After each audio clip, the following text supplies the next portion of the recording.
Hey, everybody. This is your daily dose of all things royal. Welcome back, my gorgeous, good looking friends. Something is really fishy going on with the media and the stories that are being put out about Meghan and Harry. So, today, the headlines about Meghan and Harry ending their friendship with the Beckhams has now been taking over across many different publications. This story actually came out back in January of 2020. And then in 2022, Tom Bauer wrote about it in his book, Revenge. So, why is this coming up now and dominating the headlines? I'm wondering, could this signify that the media recognizes that they're no longer being suppressed and more people are open to seeing these stories that came out back when the press was actually scared of Meghan and Harry? Could it be that they're no longer scared and are going forward to publishing stories that hadn't made any kind of traction here in the United States because people didn't know what Meghan had been doing? And because they had controlled the media so much here in the US, these types of stories had been suppressed. So now that America has woken up to the grift of these two, I think we're going to see more of these stories come out. Not only is it going to be profitable for these newspapers, but I think that there is an audience here now that's willing to listen. And now that they don't have the backing anymore of political figures or Hollywood, I think it's fair game now. The press is not afraid anymore, and I bet that we're going to see more of these recycled stories coming up because now it's getting the traction. It's not only this story that has been recycled, the internet has been ablaze the last couple days surrounding Archie's birth certificate and rumors of Meghan failing to enroll in school. So I wanted to take a look at this today because I do believe we are making something bigger than what it really is and point out a couple things. So the first thing that I want to highlight is this rumor that's going around that Meghan Markle has failed to get her son Archie enrolled in a new school in California due to alleged discrepancies in his birth certificate, claimed a royal expert. So the next question that I have is, who had this insider information knowing that Meghan was struggling to get her child enrolled in school because of this discrepancy on the birth certificate? That's my first question. And the second question that I have is, why is this coming up now when this was addressed in 2021 when Meghan had taken her name off the birth certificate? This had already been covered, and I'm struggling to understand how this would be a problem since Meghan and Harry have openly stated that they had been taking Archie to preschool. So if she was having a problem, wouldn't it have happened when she was enrolling Archie into preschool?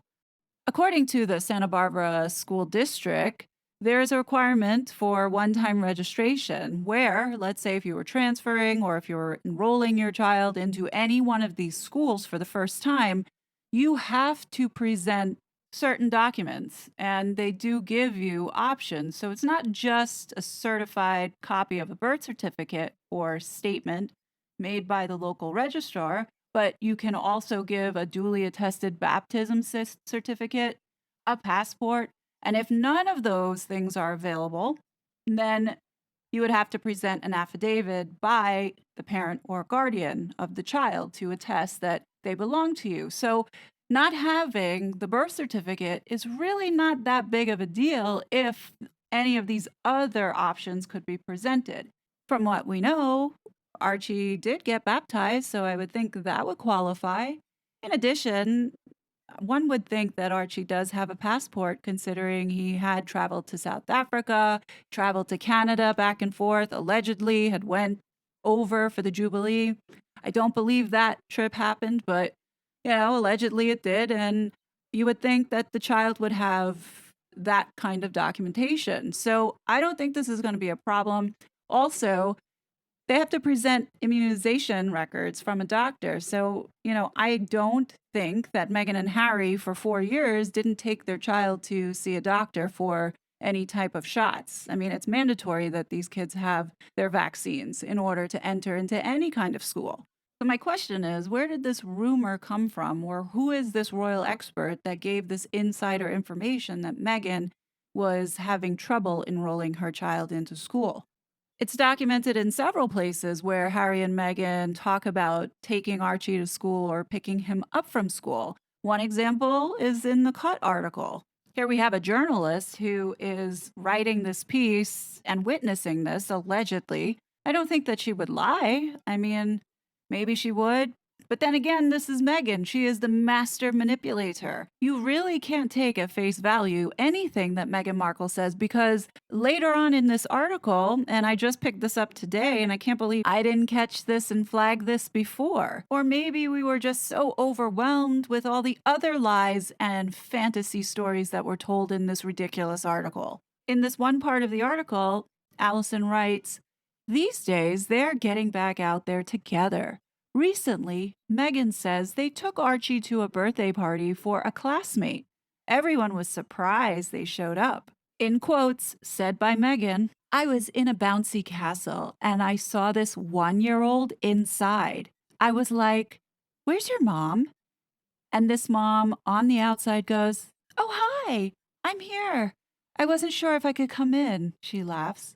I was like, do you need your child? Of course you can come in. There's something seriously wrong with Meghan to make up a story like this, because anybody knows that a bouncy house, there are certain safety regulations that are around it concerning age requirement. Like, how did nobody catch this? A 1-year-old inside a bouncy house alone. And Meghan comes and saves the day with her maternal instinct superpower. So, to put this in perspective, Archie in this photo is a year old. So, what mother would put their child or baby, say, in a bouncy house with other children as they're jumping up and down when the child can't even walk yet? Honestly, you know what? I take it back, because Meghan is that type of person who would put their 1-year-old in a bouncy house and think nothing of it. And I do think that maybe there's some truth to this, and maybe this is what she did with Archie. And maybe she flipped the story around because somebody called her out. But then again, I don't believe that Archie has any friends for them to have a place to go to bring Archie for a bouncy house. Could there be a possibility that maybe this was a little bit crawling around in the bouncy house by herself while the so-called surrogate was outside? I don't know. I'm just throwing that out to the wind. There's no facts behind that. That's just me thinking of how Meghan would manipulate the situation, because we all know that when Meghan tells a lie, there is just a little bit of truth somewhere in that lie. And considering that this one paragraph sticks out, doesn't even really jive with the rest of the article, it sticks out to me now as something that is extremely strange, and questioning why did she feel the need to put this into the article when it purposely didn't fit. Also, it's worth noting that at the time of this article, Lilibet was 1. Could she be talking about her? Maybe. And when you look back at this and you see this last line, oh, hi, I'm here. I wasn't sure if I should come in. If you're a mother of a 1-year-old, that child should be attached to your hip. The statement of, I wasn't sure if I should come in, sounds so much like, you know what, Meghan, I know that you're adopting this child from me and I don't want to encroach, so you can bond with this child. And it's bizarre that the next question that Meghan asks is, do you need your child? I would think the maternal thing to say is, you should really take your child. It's not safe for a 1-year-old to be in here with all these other kids who supposedly should be 6 years old of age, bouncing up and down and able to walk. So something is off here. It could either be a complete lie, or she could be talking about herself. Look, Meghan's lied about so much. And to be honest, at this point, we all have the right to question those invisible children, whether both of them exist. Like, I believe Archie exists, but I'm still not convinced about the girl. Also, this whole birth certificate thing in the school, I don't think it's such a serious problem, but yes, that certificate should be unsealed, just like every other royal member, to put all of these rumors and controversy to bed. Meghan and Harry bring all this drama on themselves, and the fact that they lie so much, to me, that's extremely concerning, especially since they allegedly have two children in their care. So let me share some final thoughts before I sign off. I don't think we'll ever know the full truth about those children and how they came to exist. I don't believe for a second that Meghan gave birth to either of those kids. However, that doesn't mean they don't have her DNA. Meghan made sure that at least Archie was genetically hers in order to anchor herself like a dead weight to one of the most powerful families in the world for the rest of her life. It is my opinion, but I do not think the royal family is being transparent because of sealing that birth certificate. I think the public has a right to know the legitimacy of the line of succession, as it's the public's money who is supporting the country's identity, which includes the monarchy. I get the impression that King Charles is not really listening to anybody in the public about this matter, and he's going to do what he wants to do, regardless of what the majority thinks or feels it deserves to know. Should the births of these invisible kids turn out to be a scandal, I could totally see a letters patent written to include a new progressive way to conceive in order to maintain the line of succession for generations to come.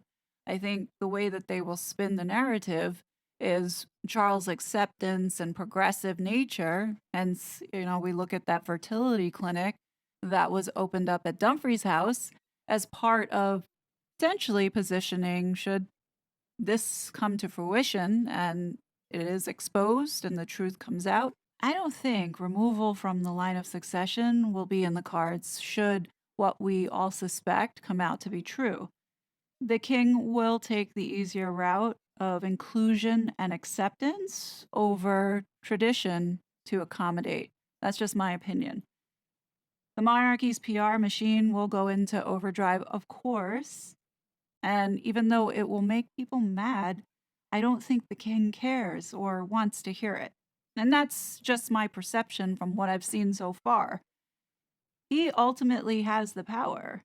It's just unfortunate that there are two innocent beings being used strictly for the purposes of power and money. And that's just my 2 cents on this whole situation. Harry nor Meghan are fit to be parents, and that's just my opinion. We have now witnessed and seen who the true Harry really is. And from what I can tell, he has always been jealous of his brother and really wanted the same destiny in life as William. Make no mistake, should this couple divorce, it's going to get nasty. Harry's going to blame Meghan, and Meghan will blame Harry. Neither want those kids, but they will be used in this saga, which is the real sad part about all of this. These two have proven themselves to be spiteful, vindictive, malicious. Maybe these two really do need to stay together, because if Harry gets welcomed back into the family, I consider him still dangerous, in my opinion. Meghan most definitely is going to go off and sink her teeth into another wealthy, powerful man. If she doesn't get the access here, she's going to find it somewhere else to continue her destruction. Meghan is not going anywhere unless she is locked up in jail or put in a mental institution. She certainly is heading towards one, in my opinion.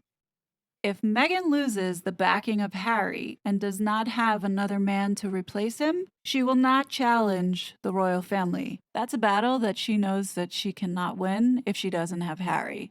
Anyhow, those are my thoughts for today. But what do you guys think? Definitely leave your thoughts below. And you know that, as always, I will be back with more content.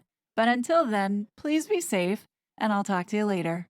Bye! It was such a fraud.